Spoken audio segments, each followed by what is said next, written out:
इंद्रधनुष्य इंद्रधनुष्य इंद्रधनुष्य इंद्रधनुष्य. श्रोतेहो नमस्कार. आजच्या इंद्रधनुष्य या कार्यक्रमात रेडिओ मित्र मी मोरेश्वर मधुकर जोशी आपणा सर्वांचं मनःपूर्वक स्वागत करतो. आजच्या कार्यक्रमात रत्नागिरी जिल्ह्यातील निवडक पर्यटन स्थळांचा ऐतिहासिक अभ्यास या विषयामध्ये संशोधन करून सावित्रीबाई फुले पुणे विद्यापीठामध्ये मानव्य विद्याशाखेअंतर्गत इतिहास विषयातील विद्यावाचस्पती म्हणजेच PhD ही पदवी मिळवणाऱ्या रत्नागिरीच्या डॉक्टर संयोगिता शिरीष सासणे यांची मुलाखत आपण ऐकणार आहोत. आज आपल्या स्टुडिओमध्ये डॉक्टर संयोगिता शिरीष सासणे मॅडम आलेले आहेत. आपण आकाशवाणी रत्नागिरी केंद्राच्या वतीनं आणि आमच्या सर्व श्रोत्यांच्या वतीनं आपण विद्यावाचस्पती पदवी मिळवल्याबद्दल मनःपूर्वक तुमचं अभिनंदन आणि तुम्हाला खूप खूप शुभेच्छा. धन्यवाद सर, खूप खूप धन्यवाद. आजच्या या मुलाखतीतून तुमचा आजपर्यंतच्या या प्रवासाबद्दल आपण जाणून घेणार आहोत आणि त्याचबरोबर हा जो तुम्ही विषय निवडलात त्याबद्दलही आपण आपल्या श्रोत्यांना माहिती करून देणार आहोत. पण त्याआधी तुमच्या शालेय जीवनापासून आजपर्यंतच्या प्रवासाबद्दल आधी जाणून घ्यायला आम्हाला आवडेल, तर त्याबद्दल तुम्ही सांगा अगोदर. अगदी शालेय जीवनापासून जर म्हणायला गेला तर तो पण एक भाग आहे. मूळची मी कोल्हापूरची आहे, रत्नागिरीची नाहीये, पण आता रत्नागिरी वासी झालेली आहे पूर्णपणे. तर शालेय जीवनापासून म्हणाल ना तर का माहिती नाही, पण इतिहास माझ्या आवडीचा विषय. अगदी पाचवी पासून आणि इतिहास कायम मला मार्क देणारा विषय ठरलेला होता. इतरांना नव्हता पण तो माझ्यासाठी माहिती नाही मार्क देणार होता. इव्हन शिवाजी विद्यापीठ म्हणजे ज्यावेळेस BA ला होते त्यावेळेस देखील इतिहास विषयामध्ये मला गोल्ड मेडलिस्ट होतं. त्या विषयासाठी मी प्रथम आलेले होते. म्हणजे कॉलेजला देखील त्या खूप खूप वर्षांनी त्यांना ते मेरिट प्राप्त झालेलं होतं. अशा तऱ्हेनं माझा प्रवास सुरू झाला होता. मध्यंतरीच्या काळात लग्न झालेलं होतं. माझे शिक्षण थोडंसं अर्धवट राहिलेलं होतं. पण माझ्या माहेरी संस्था आहे, शाळा आहे, त्याच्यामुळे घरातलं सगळं वातावरण शालेय आहे. म्हणजे घरातले सगळेजणच माझ्याकडे शिक्षक आहेत. त्याच्यामुळे आईने मला पुन्हा एकदा की नाही तू MA ला बसलंच पाहिजेस. आणि सासर आणि माहेर या दोघांच्या काय म्हणतात मदतीने म्हणा किंवा त्यांच्या सहकार्याने मी पुन्हा माझी पोरं लहान असली तरी बसले होते आणि MA ते देखील पुन्हा इतिहास विषयातच झालेले होतं. MA झाले. मग काही वर्षांनी मुलं मोठी झाल्यानंतर मिस्टर माझे पोलीस इन्स्पेक्टर आहेत, त्याच्यामुळे अनेक गावं फिरलेलो आहोत आम्ही. शेवटी आता जेव्हा रत्नागिरीत आली ना ती माझी कर्मभूमी ठरली, जन्मभूमी माझी. आणि तसं बघायला गेलं तर सुरुवात जिथून झाली ती कोल्हापूर आहे. रत्नागिरीशी तसा माझा काही संबंध नाही, ना सासर आहे ना माहेर आहे, पण माझी कर्मभूमी आहे. कारण मिस्टरांची बदली जशी रत्नागिरीत झाली तशी आम्ही ना खुशीने का असे ना पण पुण्याहून इकडे शिफ्ट झालो होतो. कारण मुलांच्या शिक्षणाचा मला प्रश्न होता, पण तरी देखील आम्ही इथे आलो. इथे आल्याच आम्हाला लक्षात आलं की इथे शैक्षणिक वातावरण खूप छान आहे रत्नागिरीचं. येस, मी इतकी ठिकाण फिरलेली आहे. मी सांगते म्हणजे पुणा तर बरीच वर्ष आम्ही पुण्यातच होतो. बरोबर. कोल्हापूर आहे, सोलापूर आहे, पण का माहिती नाही, पण मुलींना घेऊन राहण्यासाठी सिक्युअर आणि परत शैक्षणिक वातावरण हे खूप छान रत्नागिरीत वाटलं. आणि आम्ही इथेच राहिलो निदान मुलांची 12वी होईस तोपर्यंत, मुलींची. आणि तोपर्यंत मुली अशा मोठ्या झाल्या आणि म्हटलं ठीक आहे आता आपण जरा आपल्या करिअरला सुरुवात करू. मी गोगटे कॉलेजला जॉईन झाले. खरं सांगायचं तर इथून माझी सुरुवात झाली. गोगटे कॉलेजला जॉईन झाले. तिथलं माझं कदाचित माझा परफॉर्मन्स पाहिला असेल आणि त्यावेळेचे डॉक्टर देवसर जे प्राचार्य होते त्यांनी मला रिक्वेस्ट केली की मॅडम तुम्ही आता आमच्याकडे कॉन्ट्रॅक्ट बेसिसला या आणि पुढचं शिक्षणाच्या बाबतीत बघा. अच्छा, राईट. त्यांनी खूप छान मार्गदर्शन केलं. MPhil ला मी ऍडमिशन घेतलं, पुन्हा ते पण इतिहास विषयासाठी. अच्छा.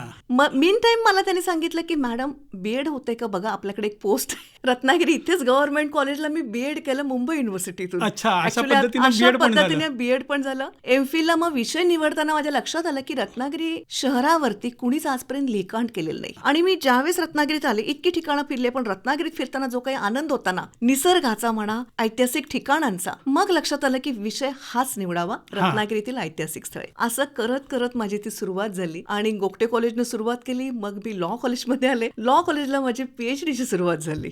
मीन टाइम मध्ये मी इंडोलॉजी, प्राचीन भारताचा इतिहास किंवा प्राचीन भारताचा इतिहास, इंडोलॉजी प्राचीन भारतीय विषय असा तो असतो, त्याच्यावरती मी इंडोलॉजी म्हणजे MA केलं त्याच्यावर मीन टाइम. टिळक विद्यापीठामध्ये पुण्यामध्ये. आणि मग त्याच दरम्यान ते झाल्या मला पीएचडीला पुणे युनिव्हर्सिटीला ऍडमिशन मिळाली. आणि मग तिथे पण मी माझा एमफिलचा जो विषय होता रत्नागिरी शहरातील ऐतिहासिक ठिकाणाचा इतिहास, नाही तो ऐतिहासिक ठिकाणाचा इतिहास होता. आणि तोच विषय मी थोडा एक्सटेंड केला पीएचडीला, रत्नागिरी जिल्ह्यातील आता निवडक पर्यटन स्थळांचा ऐतिहासिक अभ्यास. अशा पद्धतीने तो मी घेतला, कारण तो गरजेचा होता. म्हणजे इतिहासाची आवड आणि त्यामध्ये अध्यापन, प्राध्यापक म्हणून सेवा, असा हा प्रवास आता तुम्ही सांगितला. बरोबर आहे. त्यामध्ये तुम्हाला कोणाकोणाचं कसं मार्गदर्शन लाभलं तेही तुम्ही सांगितलं. म्हणजे हे विचारायला आवडेल की कौटुंबिक जबाबदारी सांभाळत तुम्ही आजचं हे दैदिप्यमान असं सुयश प्राप्त केलं, तर तुमच्या कुटुंबातील सदस्यांची तुम्हाला या कामामध्ये काय काय मदत झाली आणि कसं सहकार्य तुम्हाला मिळालं? मुळात ना पीएचडी करणं हे निर्णय पण आहेच, पण हे ना मी तर म्हणेन एकट्याचं कामच नाही, ती ग्रुप ऍक्टिव्हिटी आहे. मला तो सगळ्यांचेच हातभार, म्हणजे माझं केवळ कुटुंबच नाही, म्हणजे कुटुंब तर हे प्रथम स्थानी आहे, पण कुटुंबाबरोबर माझे मित्रमैत्रिणी असतील, ज्या ठिकाणी मी काम करते ते माझे सहकारी असतील, आणि प्लस कुटुंब,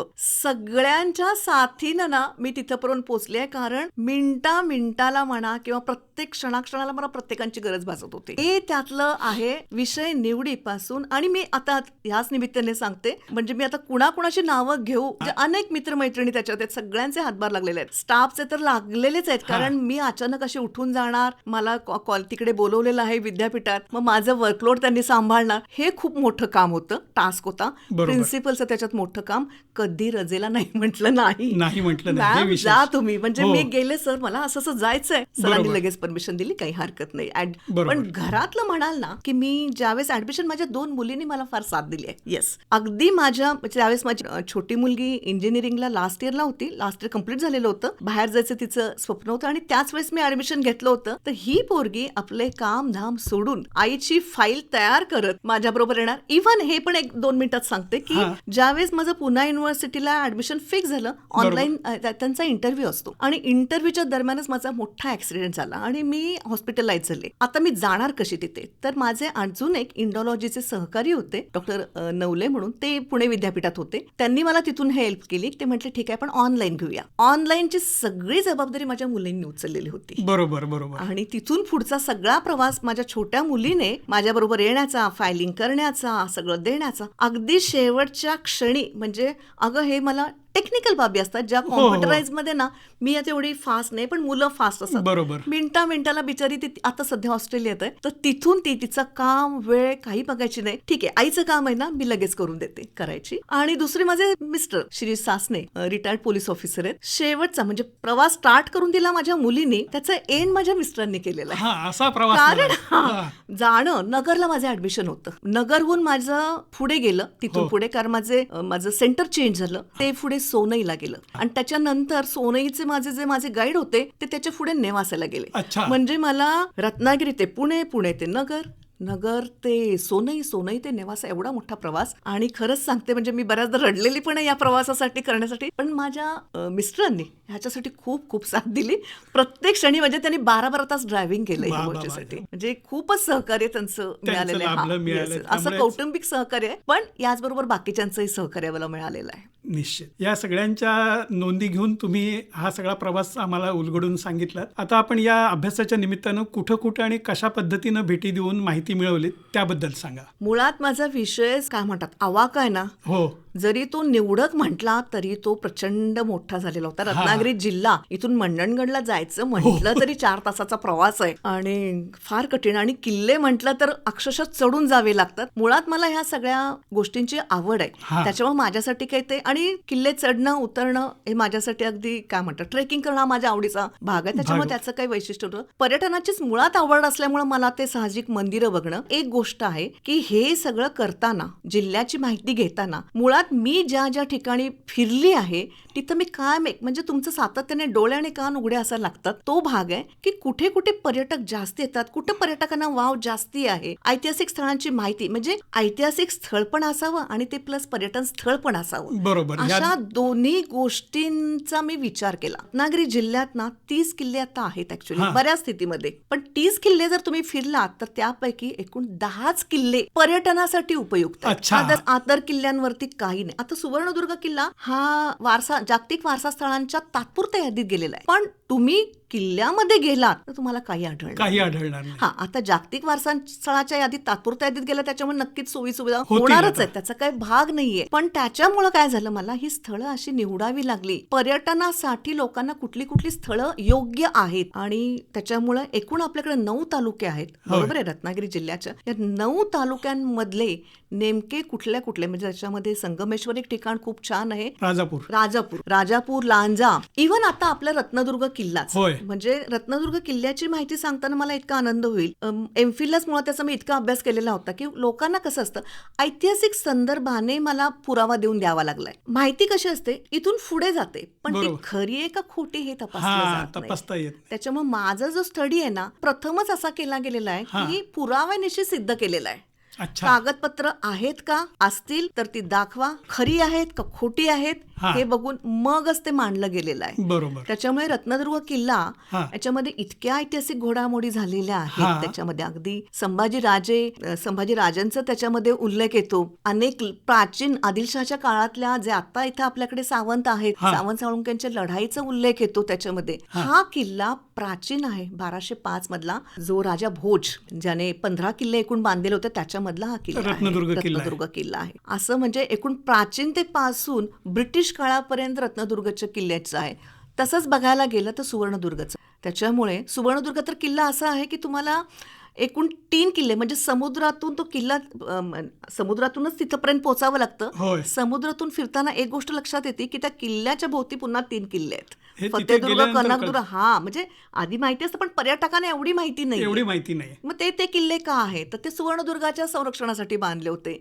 किंवा आंग्रेंचं माहिती पर्यटन पुस्तकांमध्ये ही सगळ्यांची माहिती आहे, काही इतिहास पुस्तकांमध्ये आहे, ती पुराव्यानिशी मांडली गेलेली आहे या अभ्यासाच्या निमित्ताने. खूप छान. किल्ल्यांबद्दल आता तुम्ही बोललात, देवस्थानाबद्दल विषय काढला होता, तर देवस्थानाबद्दल काय सांगाल तुम्ही? एकूण 20 गावांमध्ये 40 गावांमध्ये फिरले होते, आणि 20 गावांमध्ये प्राचीन देवतांचे मध्ययुगीन काळातील लयांचे अवशेष आहेत. आपल्याकडे सगळ्यात प्राचीन देवस्थान कर्णेश्वरात मधले, संगमेश्वर सगळ्यात प्राचीन मंदिर आहे ते पांडवकालीन. आता हे खरं सांगू, आमच्या इतिहासामध्ये पांडवकालीन आम्ही त्याला म्हणत नाही. त्याला काय असतं, लोकांचं असं असतं की काहीतरी एक मोठा दगड म्हणला की त्याचा सापडत नाही, म्हटलं की ते पांडवकालीन होतं. बरोबर. तसं नसतं ते. संगमेश्वर नंतर आडिवरेची महाकाली, ह्याचा पण उल्लेख मला प्राचीन म्हणजे 1200च्या काळातला ते देवस्थान आहे. तसंच सूर्य मंदिर आहे कशेळीचं. तर ही देवस्थानं आहेत. आणि देवस्थान नुसतंच देवस्थान नाही, जसं की मी कशेळीचा जर उल्लेख केला ना, सगळ्यांना माहिती असेल किंवा अनेकदा ऐकलं असेल, ताम्रपटाचा, राजा भोजने जमीन दान, ब्राह्मणांना दान केलेलं ताम्रपटाचा उल्लेख आहे, आणि आजही तो ताम्रपट तिथे ठेवला गेलाय.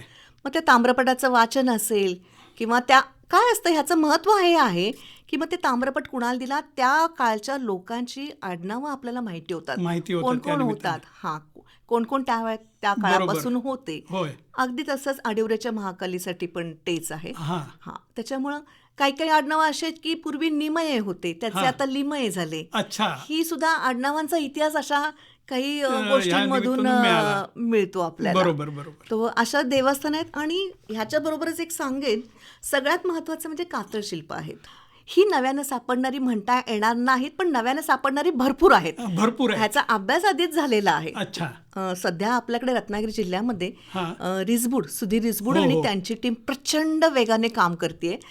हा एक असा आहे की तो आदिमानव काळापासून, पण आदिमानव काळ म्हणायचा का त्याच्या पुढचा काळ असे, कारण बऱ्याच ठिकाणी ही जी शिल्प सापडलेली आहेत ना, ती आपल्याला विस्मयचकित करून जातात. कारण काय त्या चित्रांचं आहे, म्हणजे एक चित्र असं आहे की एक 2 वाघ आहेत, मध्ये एक माणूस आहे आणि तो 2 वाघांना अडवतोय. त्या चित्राचा अर्थ काय होतो? बरं, ती वाघांचे जी चित्र आहेत ना, ते भौमितिक आकारात, म्हणजे अशी त्रिकोण वगैरे अशी त्याच्यावरचे पट्टे बिट्टे बघायला गेलो तर तशी येतात. बरोबर. अनेक त्यांचे काय म्हणतात, हत्तीसारखा आहे, मोठ्या आफ्रिकेमधला जो हत्ती आहे मोठ्या कानांचा, त्या हत्तीचं जे शिल्प आपल्याकडे आहे. स्ट्रिंग रे, जो मासा बाहेर युरोपीय ह्याच्यात सापडतो, तो पुन्हा आपल्याकडे सापडतो मोठाच्या मोठा. मग ही शिल्प का काढली, आणि त्याचा काळ कमीत कमी 20,000 ते 30,000 पूर्वीचा सांगितला जातो.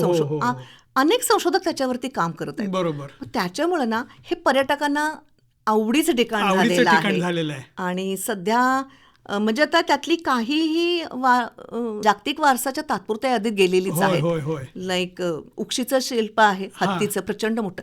कशेळीला जो हत्ती आहे ते पण वारसा यादीत गेलेलं आहे. अच्छा. तिथे तर त्या मोठा हत्ती हा. आहे ते म्हणजे तुम्ही ड्रोन कॅमेरा घेतला तरच तुम्हाला ते चित्र दिसू शकतं. इतकं मोठं आहे. इतकं मोठं आहे. बरं त्या हत्तीच्या पोटात पुन्हा काही शिल्प आहेत. शिल्प आहेत. देवाचं गोठण आहे त्याच्यामध्ये. म्हणजे तो तर एक भाग असा आहे की ह्या संशोधकांना योगायोग आहे की काय त्यावेळेचा मानव इतका अत्याधुनिक होता हे कळत नाही. कारण तिथं चुंबकीय क्षेत्र आहे आणि त्याप्रमाणे हा. चुंबकीय त्या हे दिसू दाखवतं ना. व्यक्तीच्या तो तिथे जो माणूस आहे ना हो, हो, त्या हो. व्यक्तीच्या तिथेच ते आढळतं. खूप छान खूप छान. निवडलेल्या पर्यटन स्थळांना भेटी देऊन माहितीचं संकलन करून झालं. आता आम्हाला या विषयाच्या सादरीकरणासाठी कशी तुम्ही तयारी केलीत? अच्छा, म्हणजे सादरीकरण म्हणजे शेवटचा जो माझा व्हायवा होता तो. होय होय. येस, यासाठी आता मला कुणी मला मदत केलेली आहे. मी आता खरं सांगू त्या निमित्ताने मला आभार मानायला मिळतंय. Thank you so much. याचं खरं तर ह्याची एक छानपैकी मला पीपीटी बनवायची होती आणि माझा विषय एवढा मोठा आहे ना, तो मला 20 मिनिटात कसा आवरायचा आणि त्याच्यात कसा वापर करायचा हाच प्रश्न होता माझा. ती खरं तर माझे विद्यार्थी सध्या परीक्षेच्या गडबडीत होते. एक विद्यार्थी साई भाटकर, हा. त्याने मला ऐनवेळेस मदत केली. अच्छा, असं त्याने आहे. इतके छान पद्धतीने एआयचा वापर करून सगळ्या गोष्टींचा वापर करून मला त्याने ती 20 मिनिटाची PPT 20 मिनिटाची मी त्याला सांगत गेले की मला असं हवंय असं बरोबर. हवंय. त्याने त्याच्या डोक्याने लावत गेली. पण आणि त्याच्यामध्ये पण काही अडचणी येत होत्या. मग ती माझी मुलगी ऑस्ट्रेलियातून ते सगळं सोडवत करत होती. होती. बरोबर. मग बऱ्याचदा ते पीपीटीची तयारी असेल ती पण मला कॉलेजमध्येच करावी लागली होती. हा. अशा पद्धतीनं मी ते सादरीकरणाची तयारी होती ना हो. ती शेवटपर्यंत मला याच्यासाठी मी कॉलेजच माझा आभार मानेन. कारण का तिथेच माझं त्याची तयारी जी आहे ती तिथेच झाली माझी पीपीटीची. आणि याकरता संदर्भ कसे मिळाले त्याबद्दल सांगा. म्हणजे आमच्या ह्या हिस्ट्रीसाठी हो. संदर्भ फार महत्वाचा आहे. बाप दाखवून नाही तर श्राद्ध करा असं श्राद्ध करा, आमच्याला अशी म्हटलं जातं. बरोबर. संदर्भ नसतील तर तुमचा इतिहासच नाही. त्याच्यामुळे महत्वाचं तो विषयापेक्षा संदर्भ आहेत का तर बघूनच आम्हाला विषय घ्यावे लागतात. तर मुळात संदर्भ घेताना अनेक लोकांना तुम्हाला भेटावं लागतं, बोलावं लागतं. याशिवाय तुम्हाला ऑथेंटिक संदर्भ असतात ते मुळात मी काही दफ्तरखाने आहेत जिथे पेशवे दफ्तर आहे. पुण्यामधलं पेशवे दफ्तर आहे. तिथे अर्थातच पेशवेकालीन आपल्याकडे बरीचशी मंदिरं आहेत किंवा किल्ल्यांचाही संदर्भ येतो. त्याच्यामुळं तिथे जाऊन मला ती रुमाल शोधून काही मोडी लिपींचं मिळालं तर मिळालं भाषांतर. कारण मला इतकीशी मोडी लिपी येत नाही. कोल्हापूरचं दफ्तरखाना आहे. म्हणजे सगळे दफ्तरखाने आधी शोधावे लागले. जिथे वेळ मिळेल तिथे मला दफ्तरखाने शोधले. मुंबईचं जे आर्काइव्ज आहे तिथे मला फार छान पद्धतीने दस्तऐवज मिळाले. थिवा राजाचे मला दस्तऐवज मिळालेले होते. तिथे मिळाले मला त्याचे की तो कोणत्या दिवशी त्याने पत्र पाठवलेले होते. कलेक्टरचं पत्र होतं की तो आता आजारी पडलेला आहे त्याला किंवा त्याचे पैसे वाढवायचे आहेत किंवा तो असं त्याचं ते जे काही असतील त्या संदर्भातलं. पुन्हा जेलचे काही मला संदर्भ मिळाले होते. आपला जो रत्नागिरी ब्रिटिशांच्या काळातले ते होते की त्याचं वाढवायला हवं आता आपण त्याची काही कलेक्टरची पत्र असतील. सो ते बॉम्बे आर्काइव्ज मध्ये ही सारी काही पत्र मला मिळाली. त्यासाठी खरं सांगू का माझ्या मिस्टरांनी खूप मदत केली मला. म्हणजे कारण त्यांची मोठी मदत झाली. फार कमी वेळासाठी आम्ही तिथे गेलेलो आणि मग ते एकीकडे मी एकीकडे आणि ते असे पटापटा वाचायचे. कारण त्यांना मुळात ते पोलीस इन्स्पेक्टर असल्यामुळे त्यांचं इन्व्हेस्टिगेशन खूप छान होतं. त्यांना पटकन ते लागायचं. त्यांचा उपयोग मला इथे झाला. येस, आणि हा पण उपयोग झाला बरं का. कारण बरेचसं माझं जे गव्हर्नमेंटचे जे काही मला संदर्भ लागणार होते ना ते बऱ्याचदा असं असतं आपण सामान्य माणूस गेला की आपल्याला खरं सांगू ते 10 फेऱ्या माराव्या लागतात. पण कदाचित साहेबांच्या ओळखीमुळे तिथे जा तू संदर्भ घे आणि कामं मार्गी लागली माझी. खूप छान. आजच्या या मुलाखतीच्या माध्यमातून इतिहासामध्ये अधिक अभ्यास करून विद्यावाचस्पती पदवी घेऊ इच्छिणाऱ्या मंडळींना तुम्ही काय मार्गदर्शन कराल? मुळात म्हणजे संदर्भ. बऱ्याचदा आता सध्या काय झालेलं आहे एआयचा वापर. आता एआय मुळे ना पीएचडी काय म्हणतात सोपी झाली असं मुलांना वाटतं. एआयचा वापर आपण किती करावा पण कितीही केला तरी एआयचा वापर आहेत. आता काही संदर्भ साधनं ही आम्हाला ऑनलाईनच मिळतात. लाईक आता गॅझेटियर्स म्हणजे बरीचशी संदर्भ साधनं गॅझेटियर्स मधून प्राप्त होतात. अगदी जुने रत्नागिरीचं जे गॅझेटियर आहे 1818चं ते तुझा ऑनलाईन मिळालेलं आहे. त्याचा काही भाग नाहीये. पण तरी देखील दफ्तरखान्यात जाऊन शोधणं एखादा रुमाल आणि ते फार महत्वाचं ठरतं. दुसरी गोष्ट नुसतंच हीच तुम्हाला काय म्हणतात संदर्भ मिळतील असं नाही तर तुम्हाला लोकांना भेटावं लागणार आहे. तुम्हाला बोलावं लागणार आहे. आणि तिथे एखाद्या म्हणजे मी एमफिल मध्ये असताना आम्ही शिकलो होतो त्यातून की साधा तुमचा अगदी साधा रस्त्यावरचा मजूर असेल तो तरी सुद्धा- देखील तुम्हाला त्याच्याशी अतिशय व्यवस्थेने बोलायला पाहिजे, कारण तुम्हाला त्याच्याकडून माहिती मिळणार आहे त्याच्या गावाची किंवा हो. त्याच्या ह्याची काहीतरी महत्वाचा दस्तऐवज तुम्हाला त्याच्याकडून मिळणार मिळणार आहे. आहे. तुम्हाला तुमचं वागणं बदलायला हवं. हा महत्वाचा भाग आहे. म्हणजे डोक्यावर बर्फ आणि तोंडात साखर साखर. एवढं सध्याच्या काय म्हणतात मुलांनी हे करायलाच हवं आणि प्रचंड मेहनत घ्यायला हवी. दुसरी गोष्ट मी हे पण सांगेन की चिकाटी पाहिजे त्या विषयात. आता की नको किचकट झालं हे सोडून जावं. बरोबर. गाईड आपल्याला बडबडत असतात म्हणजे ते त्यांच्या ह्याच्याप्रमाणे बरोबर आहे ना, हे करत त्यांनी असतात. बडबडल्याशिवाय आमचं कामच होणार कामच नाहीये. होणार नाही. होणारच नाहीये. बरोबर. म्हणजे मी एखाद्या महत्वाच्या कामात असते आणि गाईडचा फोन आलेला असतो आणि ते प्रचंड चिडलेले असतात आणि मग ते मला बडबड करत असतात. म्हणजे पद्धतीनं अशा ते- पद्धतीने तुम्हाला करावं लागणार आहे. तर म्हणेन आता नवीन विषयांसाठी तुम्हाला इतके सोर्स आलेले आहेत ना. आता मी मुळातच म्हटलेलं आहे की रत्नागिरी जिल्ह्यातील पर्यटनाचं, ऐतिहासिक पर्यटनाचा अभ्यास आपण जेव्हा म्हणतो, मी काही सगळी स्थळं घेतलेली नाहीयेत, तर ह्याला सुचून दुसऱ्यांना आणखीन काही स्थळं सुचतील, आणखीन काहीतरी नवीन काहीतरी सुचून. पुन्हा संदर्भाला त्याला धरूनच काहीतरी अभ्यास केला जाईल ना. तर नक्की हा विषय आणि मुळात कसं आहे, हा अभ्यासाचा विषय का निवडला? पर्यटनाचा अभ्यास निवडल्यामुळे साहजिकच इथल्या लोकांना त्याचा सामाजिक उपयोग होणार आहे कदाचित. बरोबर. कारण पर्यटन म्हटल्यानंतर लोक येणार म्हटल्यावरती सगळ्या सुविधा, तसं वाहतूक असेल, हॉटेल व्यावसायिक असेल, काही आणखीन त्याला लागून काही खाद्यपदार्थ असतील, हो. सगळ्या गोष्टींसाठी फायदा कुणाला होणार आहे? आपल्याच लोकांना आपल्याच होणार लोकांना आहे. होणार आहे. तर जास्तीत जास्त ह्याचा मला वाटते वापर करून घ्यावा, आणखीन संशोधन त्याच्यात करावं की जेणेकरून आपलं गाव आहे ना ते डेव्हलप होईल. हा सगळा जो प्रवास आहे तुम्ही सांगितलेला, त्या प्रवासाच्या निमित्तानं ह्या सगळ्यांना समावेश होऊन आपल्या रत्नागिरीसाठी खूप चांगल्या संधी पुढे उपलब्ध होऊ शकतात.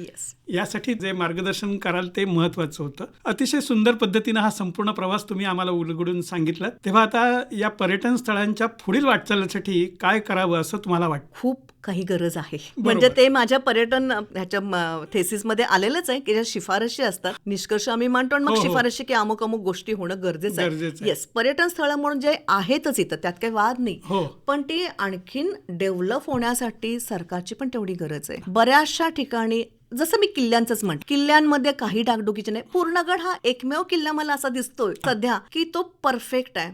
छोटेखानी किल्ला आहे, पण तो पर्यटकांना फिरण्यासाठी, तिथे काय काय दिसण्यासाठी पर्यटक येतात. कशाला? किल्ला काय तटबंदी बघायला येत नाहीत ना, त्यातल्या आतल्या वास्तू बघायला येतात. निदान त्याचे बोर्ड तरी लागणं अपेक्षित. किल्ल्यावरती जाण्याचा मार्ग व्यवस्थित असणं अपेक्षित आहे. सगळेच लोक ट्रेक करत जात नाहीत. बऱ्याच जणांना चालता येत नाही, तर तसे निदान रस्ते तरी व्यवस्थित असावेत. कातशिल्पांबाबत मी म्हणतेय खरी की प्रचंड आता कातशिल्प काय म्हणतात जगाच्या पटलावर आले. म्हणजे रत्नागिरी जिल्हाच अख्खाच्या अख्खा ह्या वारसा स्थळांच्या यादीत ही स्थळं आल्यामुळे जगाच्या पटलावर आलेलं आहे. जगाच्या पटलावर जेव्हा येतो तेव्हा तुम्ही जर त्या स्थळांपाशी जाल तर तुम्हाला स्थळच सापडत नाहीत.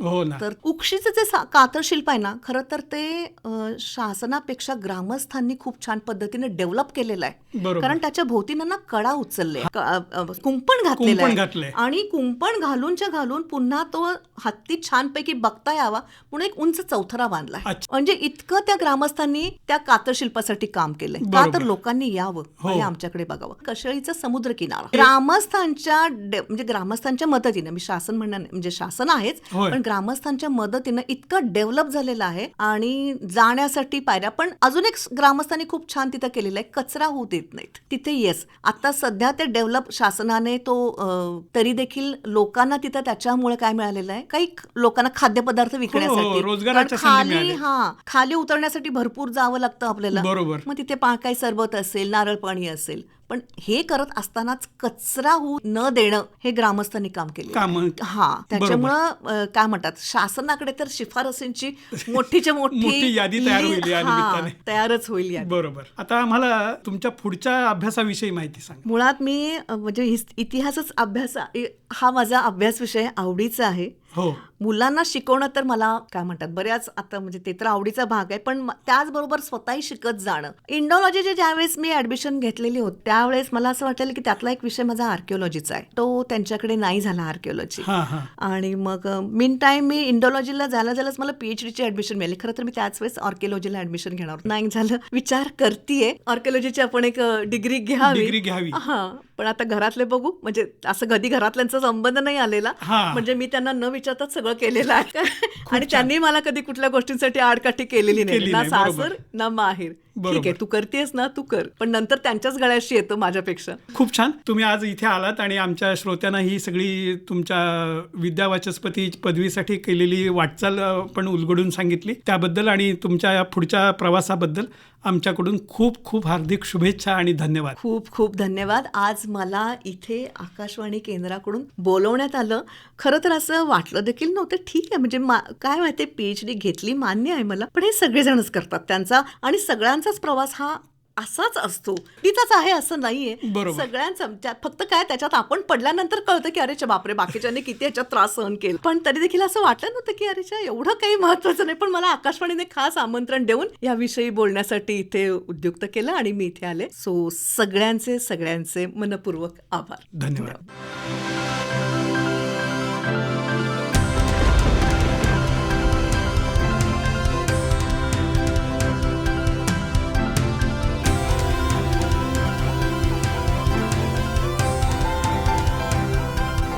इंद्रधनुष्य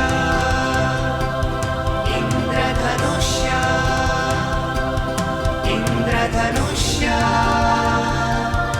इंद्रधनुष्य